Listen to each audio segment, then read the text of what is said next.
अरे हम हैं सुरेश, खोलो तो।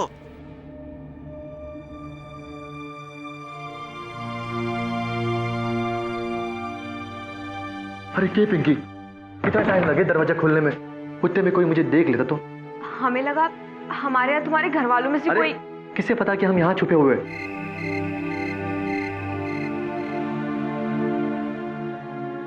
माफ कीजिएगा मिसेस सुरेश प्रकाश, स्वागरात के दिन आपको समोसे की दावत से ही काम चलाना पड़ेगा जी। लेकिन शादी का तोहफा किसी शहंशाह से कम ना है जी। टडन। कितना प्यारा है जी। तुम जैसा है। और देख लेना, असली दावत भी जरूर होगी, और वो भी हम दोनों के अम्मा बाबूजी के आशीर्वाद के साथ। हमें पूरा यकीन है अम्मा बाबूजी को जरूर मना लेंगी। हाँ, लेकिन गांव वाले और पंचों को कौन मनवाएगा? वो लोग वैसे भी हमारे इस शादी के खिलाफ थे, और ऊपर से आते वक्त वो तुम्हारे बाबूजी का दोस्त है ना, उसका बेटा कपिल, उसने देख लिया यहाँ आते वक्त। क्या? कपिल? फिर तो बाबूजी को जरूर बता देगा।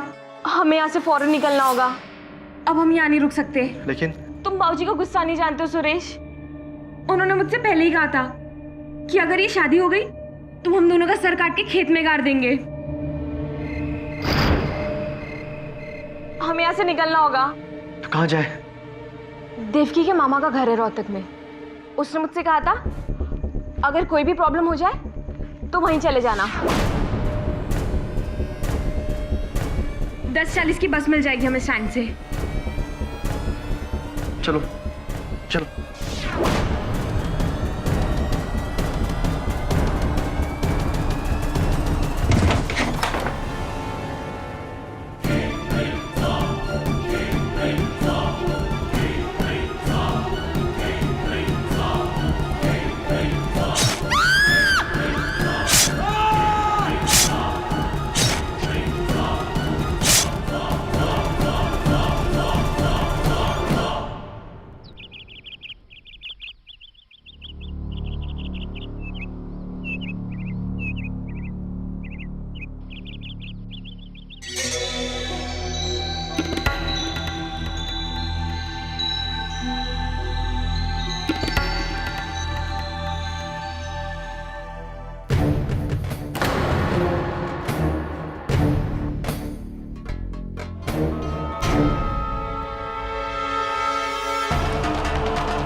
हाँ साहब जी, ये दोनों हमारे ही गांव के छोरा छोरी हैं, सूरज प्रकाश और पिंकी प्रकाश।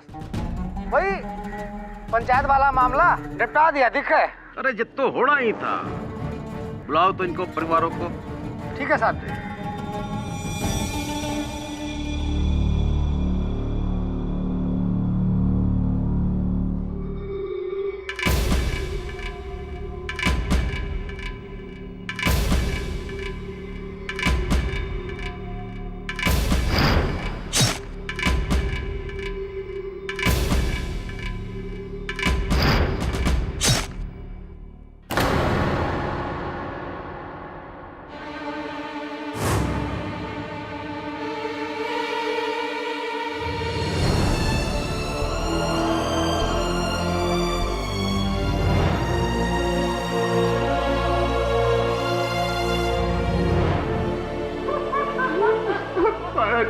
सुरेश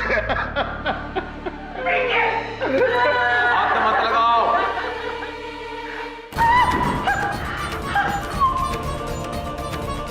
हमारे बच्चे।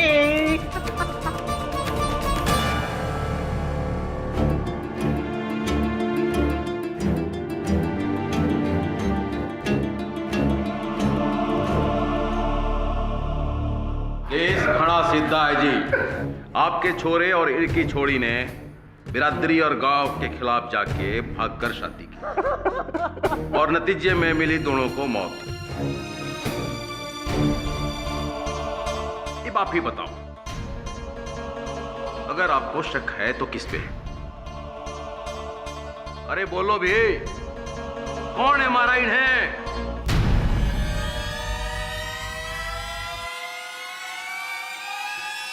मन ने मारा है।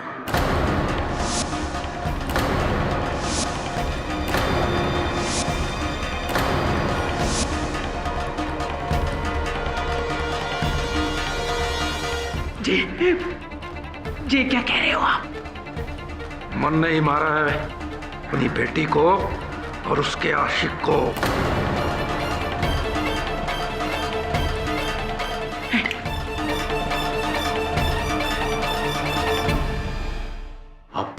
आप तो बाप हो उसकी। बाप बेटी का रिश्ता तो 20 साल का था, लेकिन 50 सालों से रिश्ता है हमारी जात बिरादरी से। तो बोलो बोलो, कौन सा गहरा रिश्ता हुआ? औलाद से बढ़कर है जात बिरादरी। जो मन ने करना था वो मन ने कर दिया। आप अपना करो।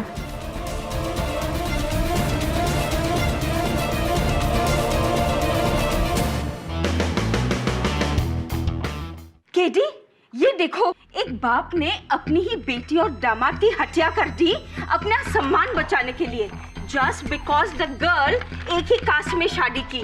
और नॉर्मली तो दूसरे कास्ट में शादी करने को ये प्रॉब्लम आता है।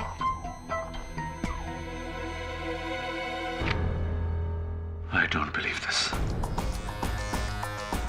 मिसेस बिलमोरिया, ये जाति भेद की समस्या नहीं है। हिंदू धर्म में ऐसी मान्यता है कि एक ही गोत्र के लोग भाई बहन होते हैं, उन दोनों के बीच विवाह नहीं हो सकता। धर्म का आदर अपनी जगह है, मैं समझता हूं, लेकिन गौरव रक्षा के लिए किसी की हत्या करना ये अधर्म है, कानूनी अपराध है। ये क्यों नहीं समझते ये लोग? ये कैसी प्रकृति है? देश एक कदम आगे लेता है तो 2 कदम पीछे। उड़ना चाहता है ये देश, लेकिन पैरों में बेड़ियां लगी हुई है। क्या होगा? कैसे तरक्की करेगी ये देश?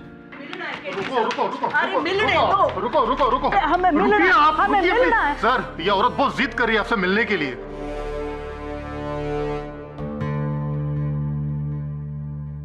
तुम जाओ, मैं देखता हूं। ठीक है सर। आइए, क्या बात है? आप सरकार केडी पाठक हो ना, जो बेगुनाहों को बचा लेता है? जी, मैं केडी पाठक हूं। आप कौन? जी, हमारा नाम लाजवंती प्रकाश है। वो कालकोरा हरियाणा से आए हैं अपने पति चांद प्रकाश का केस लेकर। लेकिन लाजवंती जी, आपके पति ने तो पूरे होशो हवास में अपना अपराध स्वीकार किया है। और क्या करते, मजबूरी जो ठहरी। मजबूरी कैसी? उन्होंने अपनी बेटी की हत्या की है, इसमें मजबूरी मैं समझा नहीं। आप हमारे यहाँ को ना जानते हो साहब जी। पीढ़ियों से चली आ रही प्रथा को इंसान तो क्या, भगवान से भी बढ़कर माने हैं। एक ही जात बिरादरी के लड़का लड़की की शादी की सख्त मनाही है।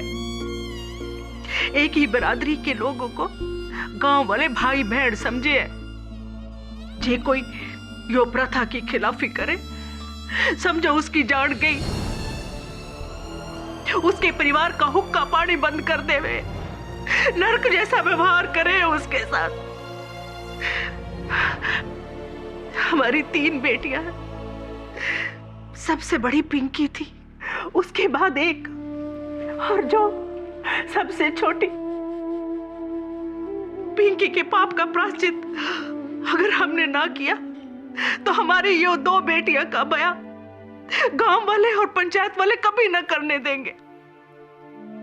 इसलिए पिंकी के कत्ल का पिंकी के बापू ने अपने सर इल्जाम ले लिया, ताकि गांव में हमारा नाम और इज्जत बनी रहे, इन दोनों बेटियों का भविष्य बर्बाद ना हो।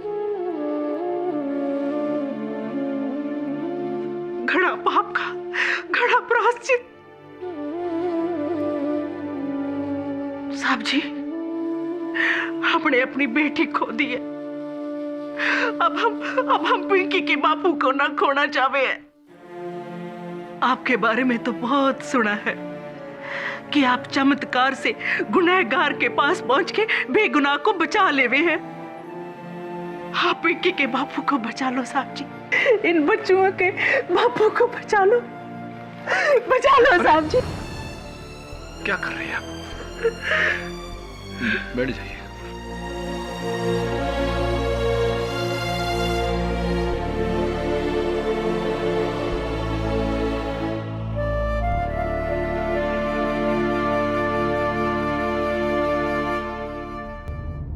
साहब, हम यहाँ हरियाणा आ तो गए हैं, लेकिन आपका इस केस को लेने का डिसीजन राइट है ना? नहीं, I mean, पूरी मीडिया में और देश में ये चांद प्रकाश एक ऐसा हैवान बन के सामने आ रहा है जिसने अपनी खुद की बेटी को मारा सर, और उसके लिए बस एक ही सजा है सर, मौत। और आप उसे बचाने यहाँ हरियाणा आए हैं सर। अब तो मीडिया ने भी आपके खिलाफ लिखना शुरू कर दिया। ये देखिए। केडी पाठक का बिक गया ईमान। केडी पाठक जालिम हत्यारे को बचाने चला हरियाणा। ये न्यूज वालों को लोगों को घसीट की न्यूज बनाना ही न्यूज हो गया है। देखो, मेरा एक सीधा साधा सोच।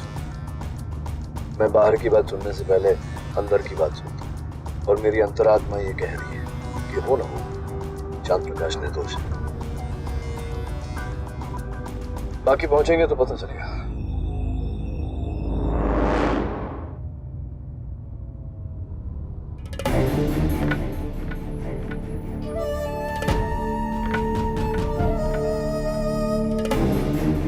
नमस्कार चांद प्रकाश जी, मेरा नाम केडी पाठक है, मुंबई से आया हूँ, आपका वकील। इसका मतलब सच निकला जो लोग कह रहे थे कि तू हमसे बिना बताए, बिना पूछे शहर चली गई वकील लेने। देखिए आप चुप रहिए, मैं अपनी पत्नी से बात कर रहा हूं। तू अनपढ़ तो थी, लेकिन इतनी बेअकल होगी मने पता ना था। तूने इतना भी ना सोचा कि मने भरोसा है अपनी पंचायत पर, सिर्फ अपनी पंचायत पर, गैरों पे नहीं। अरे ये क्या जाने कि समाज के क्या संस्कार हुए, और ये क्या समझें कि क्या मर्यादा होती है। चांद प्रकाश जी, स्पष्ट है कि आप किसी के दबाव में आकर ये कर रहे हैं। मैं सिर्फ इतना कहना चाहता हूं कि आपको ऐसा करने की कोई आवश्यकता नहीं है। जो सच है उसे मैं अवश्य बाहर लाऊंगा। वही तो वकील साहब, यही तो मैं कह रहा हूं कि सच तो सामने आके रहेगा।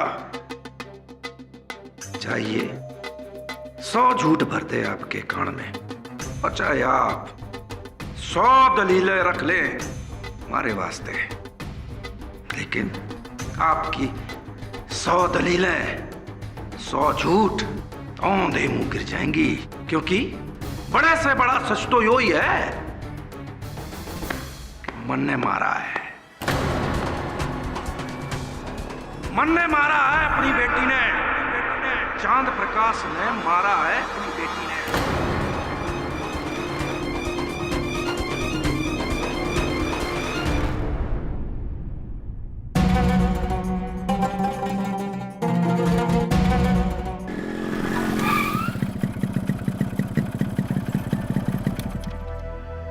राम राम सरपंच जी। राम राम महेंद्र, राम राम। इताओ।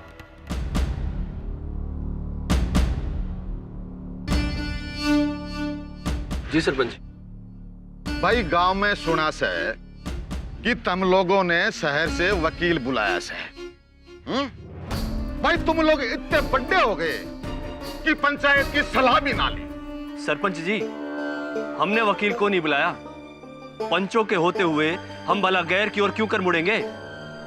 तो उस लाजो के भेजे में ये बात डाल दे।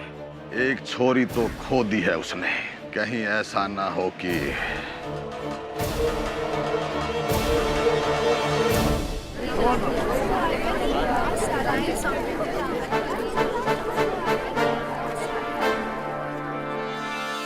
साहब, केडी साहब, भरत सिंह भारद्वाज, पब्लिक प्रोसिक्यूटर। कभी सोचा ना था कि आप और हम एक ही अदालत में इतनी जल्दी केस लड़ेंगे। आपसे मिलकर प्रसन्नता हुई। प्रसन्नता तो हमारे को भी बहुत हुई आपसे मिलकर केडी साहब, लेकिन एक बात तो बताइए, आपका केस वेस तैयार है कि ना? हाँ, जितना है उतना है, बाकी अदालत में देखेंगे। चलो। अरे रुकिए तो, रुकिए तो। लागे से आपको समझ में ना आया कि मारे ने आपको रोका क्यों? बताते हैं। जो भी आपको बोलना है ना, अभी यहीं बोल लो, वन शॉट में, क्योंकि अंदर तो आपको कुछ भी बोलने का मौका मिलेगा नहीं, चांस ही ना मिले। केस कब शुरू होगा, कब खत्म होगा, आपको पता भी ना चलेगा। इसलिए अंदर की जो भड़ास है या जितनी भी वकालत शकालत झाड़नी है, यहीं झाड़ लो केडी साहब। Excuse me. I have a case to fight.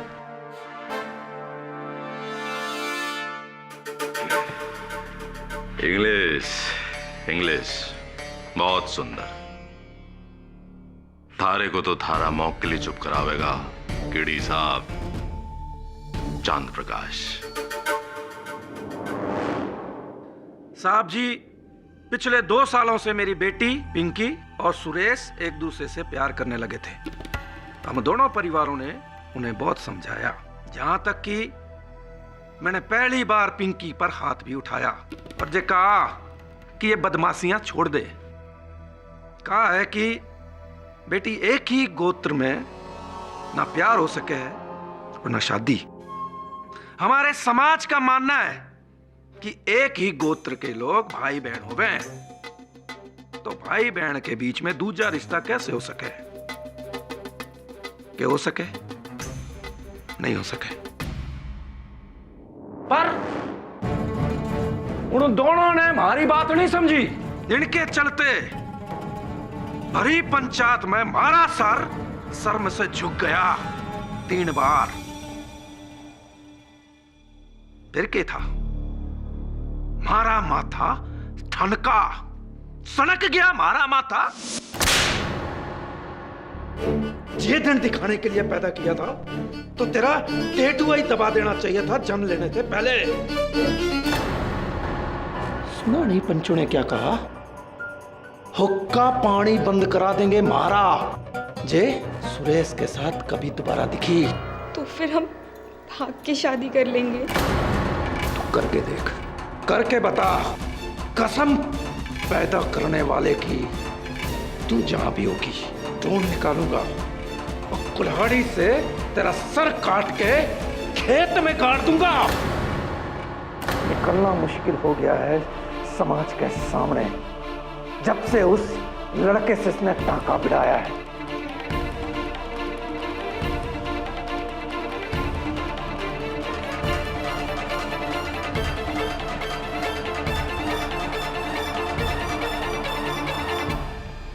देख बेटिया, तेरे सामने हाथ जोड़ते हैं। तू जहां कहेगी, जिससे भी कहेगी, थारी शादी करा देंगे। पर तुझे उस सुरेश को बुलाना होगा उसको। हमारे हाथ जोड़ने को उसने हमारी कमजोरी समझ लिया। फिर क्या था? अगले दिन वो घर से भाग गई, उस लौंडे के साथ घर से भाग गई। हमारी संस्कार, हमारी मर्यादा, हमारी इज्जत को धूल में रौंदते हुए।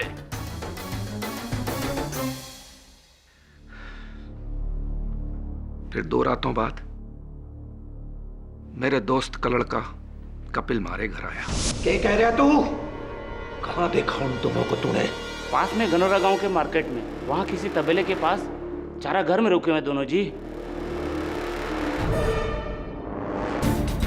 रुकिए, कहाँ जा रहे हैं आप? ये क्या कर रहे हो आप? जो होना है वो होके रहेगा। नहीं, नहीं।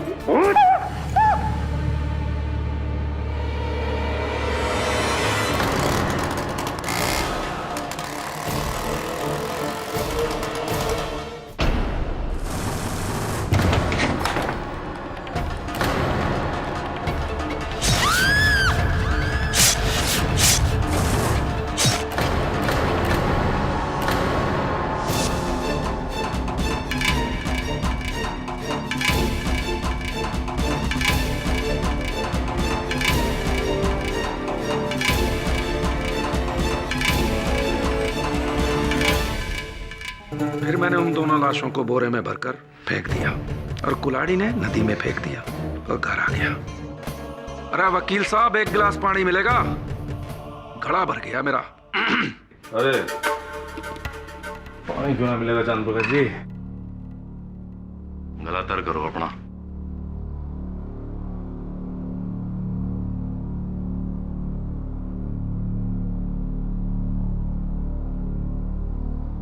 तो चांद प्रकाश जी, सुरेश तो गैर था, चलो उसका समझ में आवे आपने जो किया। पर पिंकी, पिंकी तो आपकी अपनी बेटी थी। उसको काटते वक्त, चीरते वक्त आपके हाथ ना कांपे?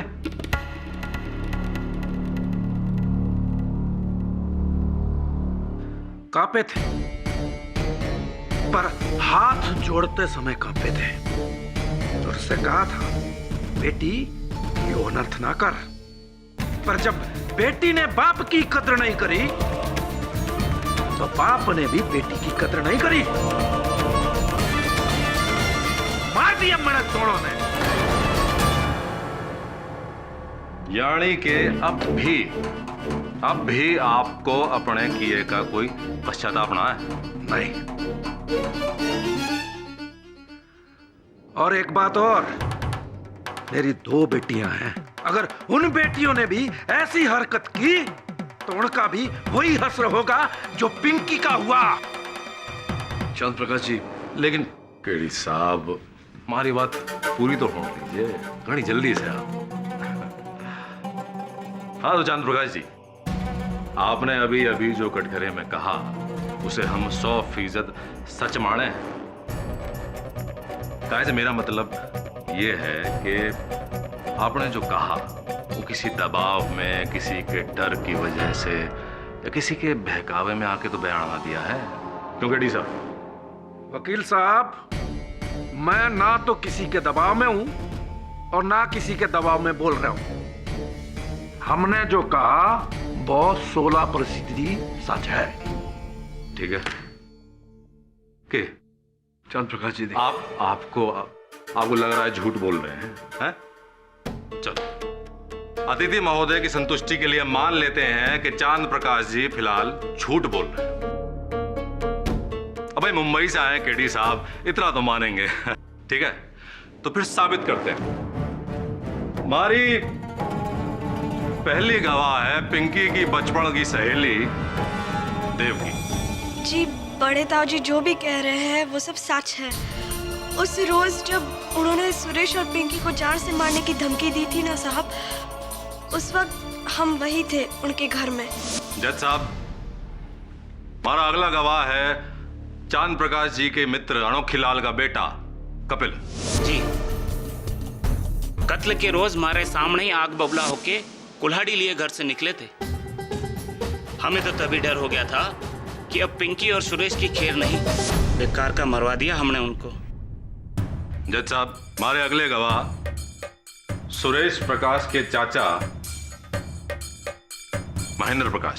जज साहब, मैं मोटरसाइकिल तय अपने घर जा रहा था। मैंने देखा यो पूरे ताव में कुल्हाड़ी लिए स्कूटर तक जा रहा था।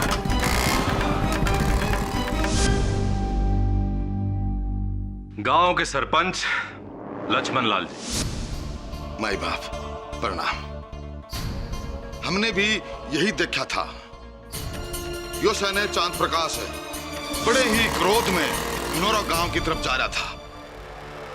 बापू जी, चांद प्रकाश कुल्हाड़ी लेके किधर कौन चल दिया? सोनू बेटा, देख किस जा रहा है वो। ठीक से। अंकल जी, हमने बड़ी देर पीछा किया और घाणोरा के एक तबेले में रुकते देखा, और जब हम वहां पहुंचे तो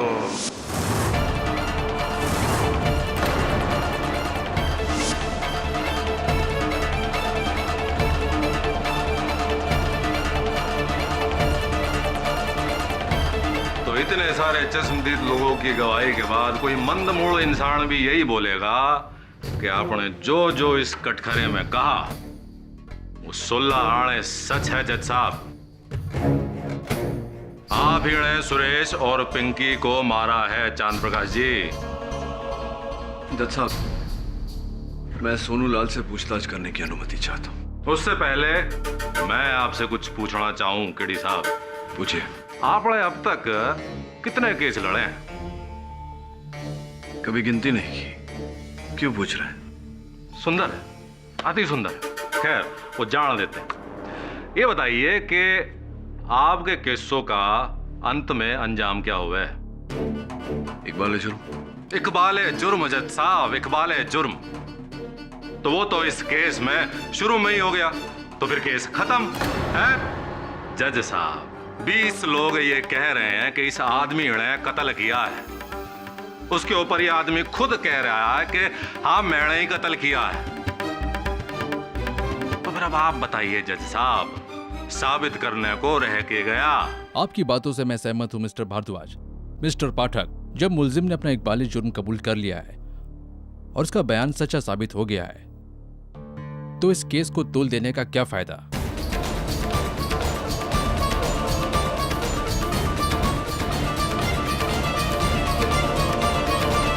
मेरे ख्याल से इस केस को यहीं खत्म कर देना चाहिए।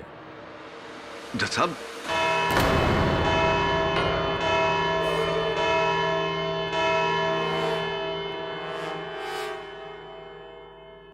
कोर्ट का फैसला इस महीने की 13 तारीख को दोपहर 3 बजे होगा। The court is adjourn. अरे केडी साहब, केडी साहब, अब ये मत बोलिएगा कि हमने आपको बोलने का मौका नहीं दिया। दिया था, कोर्ट के बाहर। याद है कि कहा था हमने, केस कब शुरू होगा कब खत्म होगा आपको पता भी ना चलेगा। क्या हुआ? खैर वो जान देते हैं, ना पता हो तो हम बता देते हैं। केस इज ओवर केडी साहब। बहुत ही हैप्पी और सुंदर जर्नी बैक टू मुंबई।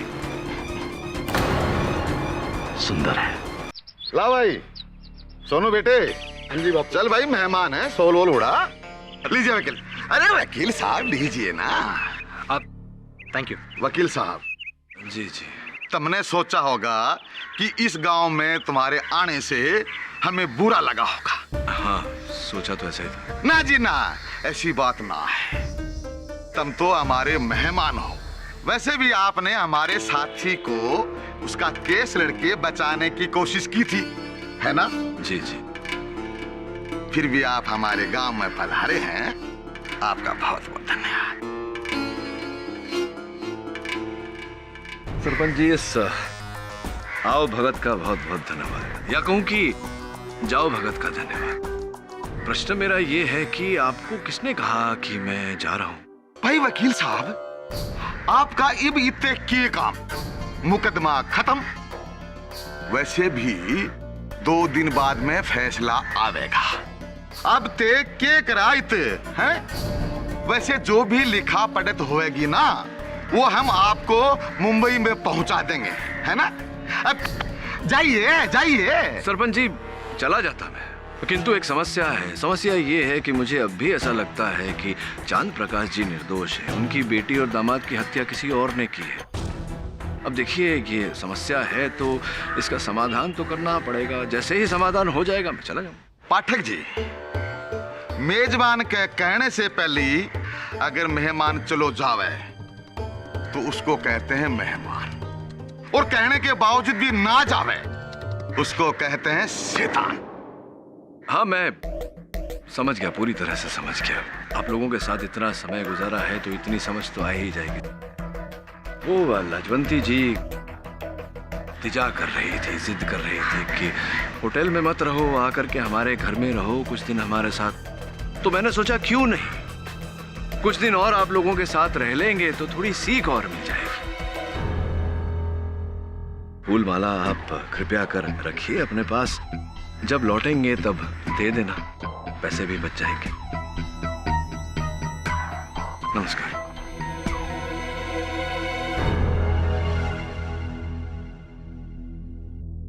सांप के पिटारे में हाथ मत डाल केडी। अरे तू क्या जानता कि जात और पास क्या होती है? अगली बार जब तू आएगा ना तो इन फूलों का रंग बसंती होगा और कपड़े का रंग सफेद। चला जा यहाँ से, चला जा।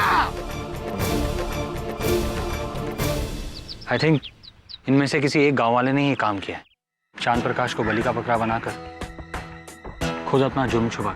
जानता हूँ वरुण, लेकिन इनकी पोल खोलने के लिए ये जरूरी है कि चांद प्रकाश जी अपनी बेगुनाही कबूल करें, नहीं तो अदालत में मेरी हर दलील व्यर्थ हो जाएगी। गुनहगार से गुनाह कबूल करवाऊं उससे पहले चांद प्रकाश जी से उनकी बेगुनाही कबूल करवानी होगी। अगर कोई कुछ नहीं कहना चाहता तो ये अदालत चांद प्रकाश के खिलाफ अपना फैसला सुनाने जाती है। मैं कुछ कहना चाहूंगा। अब के कहना चाहो? You can proceed mister KD. चांद प्रकाश की हत्या के दिन क्या पहना था आपने? वस्त्र क्या थे आपके? अरे वकील साहब, ऐसे ही कुर्ता पहना था और धोती पहनी थी। यही कुर्ता?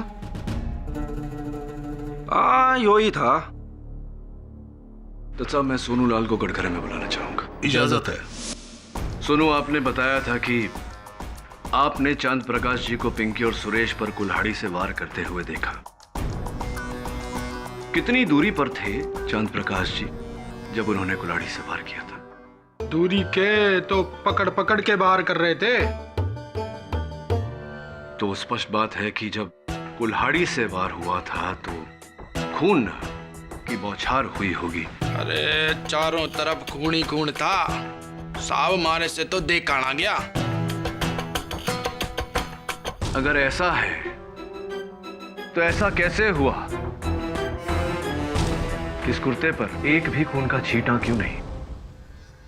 अरे इतना अंधेरा था वहां, हमारा ध्यान ना गया कुर्ते उड़ते पे। जज साहब, ये क्या जरूरी है कि कुर्ते पे अगर खून ना है तो खून हुआ ही ना? भरद्वाज जी, उस कमरे की दीवारों तक खून के छींटे पड़े थे। ऐसा कैसे हो सकता है कि इस कुर्ते पर एक भी छींटा नहीं, बिल्कुल बेदाग है?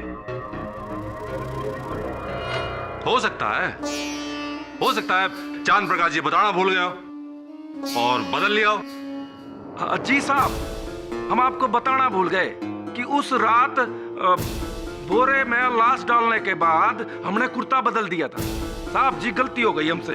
आपकी पत्नी लाजवंती जी का कहना है कि आप इसी कुर्ते में घर से गए थे और इसी कुर्ते में लौटे। जज साहब, इस केस में पत्नी की गवाही ना मानी जाएगी। काहे से उसका मतलब साफ है, किसी भी तरह पति को बचाना। कुर्ते का कोड़ा छोड़िए केडी साहब, कुछ और है तो अदालत को बताइए। हत्या का शस्त्र जज साहब, वो कुल्हाड़ी जिससे पिंकी और सुरेश की हत्या हुई थी। जज साहब, वो कुल्हाड़ी। भाई बहुत सुंदर, बहुत सुंदर। वो कुल्हाड़ी नदी के तल्ले में है, जब गोताखोरों को मिलेगी तो ले आवेंगे। जज साहब, मैं कपिल को कटघरे में बुलाने की अनुमति चाहता हूँ। कपिल, जब चांद प्रकाश जी हाथों में कुल्हाड़ी लिए अपने घर से निकले तब आप वहीं उपस्थित थे? जी बिल्कुल। आपने इनके हाथों में कुल्हाड़ी देखी? जी। आप पहचान सकते हैं उस कुल्हाड़ी? जी, हमारे सामने ही तो उठाई थी। तो अदालत को बताइए कपिल जी कि इन तीनों कुल्हाड़ी में से किस प्रकार की कुल्हाड़ी इनके हाथों में थी?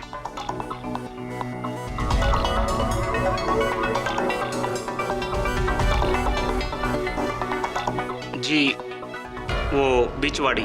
बीच वाली? ऐसी? जी। जज साहब, मैं कपिल के कथन से सहमत हूं, क्योंकि चांद प्रकाश जी के घर वालों का कहना है कि इनके पास जो कुल्हाड़ी थी वो बिल्कुल ऐसी ही थी। भाई बहुत सुंदर पाठक जी, आपके कुल्हाड़ी की कंपनी वालों से भी पता लगवाओगे? इसकी कोई आवश्यकता नहीं है भरद्वाज जी। जज साहब, पोस्टमार्टम रिपोर्ट का कहना है कि पिंकी के शरीर पर जो घाव थे वो 6 इंच के धार वाली कुल्हाड़ी से की गई थी। और ये कुल्हाड़ी, योर ऑनर, जिस तरह की कुल्हाड़ी चांद प्रकाश जी के घर में थी वो 4 इंच के धार वाली है। और 4 इंच के धार वाली कुल्हाड़ी से 6 इंच का घाव नहीं हो सकता जज साहब।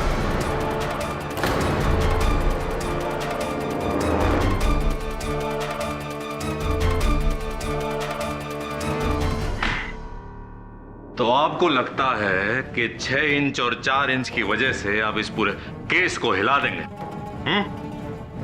भाई बहुत सुंदर है जज साहब। किडी साहब 1 मिनट, कुल्हाड़ी थोड़ी। हाँ तो जज साहब, ये 4 इंच की धार वाली कुल्हाड़ी और ये किया मैंने वार।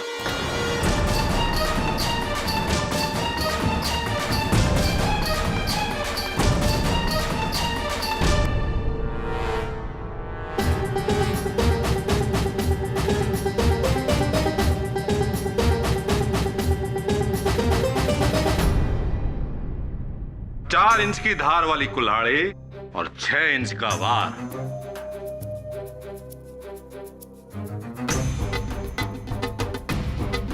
कड़ी साहब, और कुछ कहना है आपने पाठक जी? मिस्टर पाठक, कोई और सबूत? नहीं योर ऑनर, इस समय मेरे पास और कोई सबूत नहीं। अरे केडी साहब, कुछ सोचिए समझिए, कुछ बाकी हो तो बोल दीजिए। हैं? अभी अदालत का टाइम बाकी है, 5 मिनट है पूरे। सोचिए, आप इतने अनुभवी लॉयर, कुछ और नहीं सूझ रहा तो कोई किस्सा कहानी सुना दीजिए, हैं? हम लोगों का मनोरंजन भी हो जाएगा। क्यों भाई लोगों क्या कहते हो?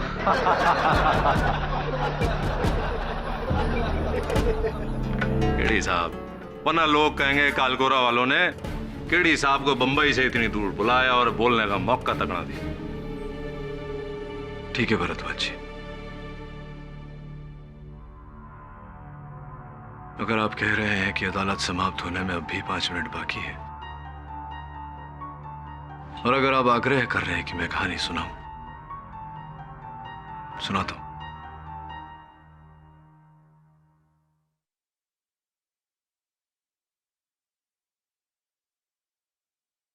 ये कहानी मेरे किसी रोमांचक केस के बारे में नहीं, न ही किसी सनसनीखेज घटना के बारे में।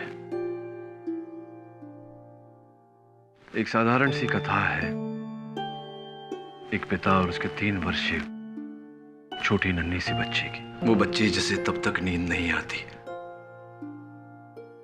जब तक वो अपने पिता के दाहिने कंधे पर सर रखकर नहीं सोती, और तब भी अगर नींद नहीं आती तो पिता उसे गोद में उठाकर सीने से लगाकर रात भर आंगन में टहलते, बार बार वही लोरी सुनाते जिसे गाते हुए न पिता कभी थका न सुनते हुए बेटी थकी। अपनी वर्षों से बढ़ाई हुई मूंछ को केवल इस कारण काट दिया था कि वो मूंछ उस बच्ची को चुभती थी। समय भी था, 8 साल की थी बच्ची जब गांव में अकाल पड़ा। घर में खाने को अन्न का दाना नहीं। वो बच्ची अपनी गुड़िया लेकर, जिस गुड़िया का नाम बड़े प्यार से नीलम रखा था, उस गुड़िया को लेकर अपने पिता के पास गई और कहा कि बापूजी, मां के कंगन के साथ इस गुड़िया को भी बेच दीजिए, घर में थोड़े और पैसे आ जाएंगे। कुछ समय और बीता, वो बच्ची 13 साल की हुई। स्कूल में निबंध का कार्य दिया गया। निबंध का विषय था मेरे जीवन में सबसे प्रिय, और हर छात्र ने अपने मां पर निबंध लिखा। सिर्फ उस बच्ची ने लिखा, मेरे प्रिय बापूजी।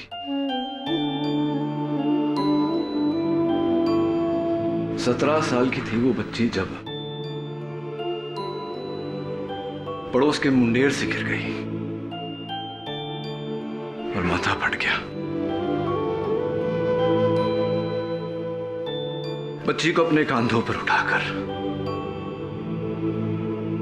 भरी धूप में दौड़ते हुए कोसों दूर अस्पताल में लेकर गए उसके पिता। डॉक्टर से बोले कि मेरे शरीर के लहू की आखिरी बूंद निकाल लो, लेकिन मेरी बच्ची को बचा लो, मेरी लाडो को बचा लो। उस बच्ची के लिए उसका संसार उसके पिता थे,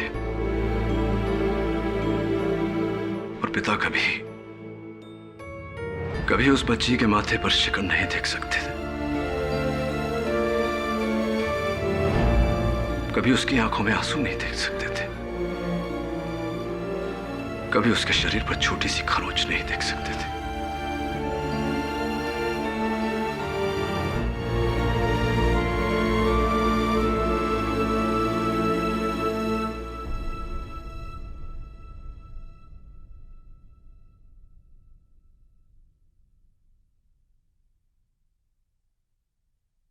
जज साहब, ये पिंकी के मृत शरीर की कुछ तस्वीरें हैं। पहला वार उनके कंधे पर किया गया था। घाव के साथ साथ कंधे की हड्डी भी टूट गई। दूसरे वार से हाथ की सारी नसें कट गई, लहू की बौछार हो गई। तीसरे वार से जज साहब पेट पूरी तरह से चीर दिया गया।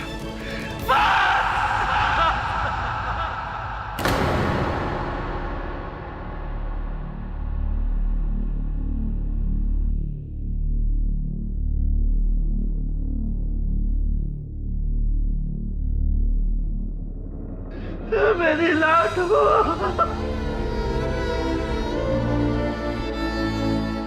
मेरी लाडो, मेरी बच्ची।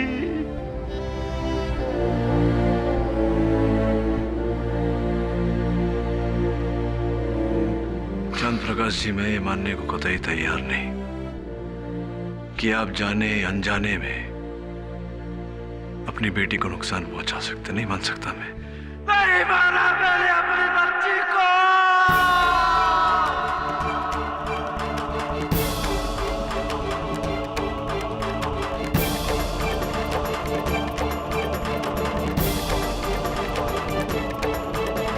नहीं मारा मैंने अपनी बच्ची को।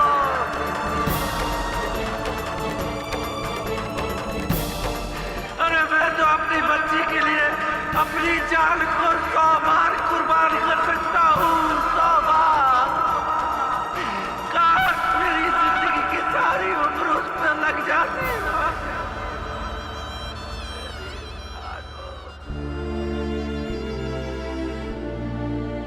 लाडो, मेरी बच्ची लाडो।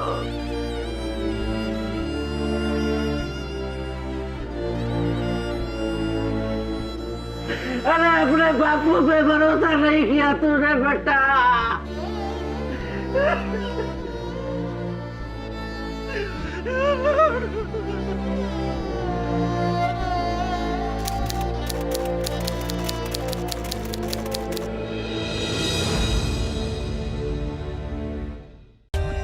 For more updates, subscribe to our channel, click the show links and enjoy watching the videos.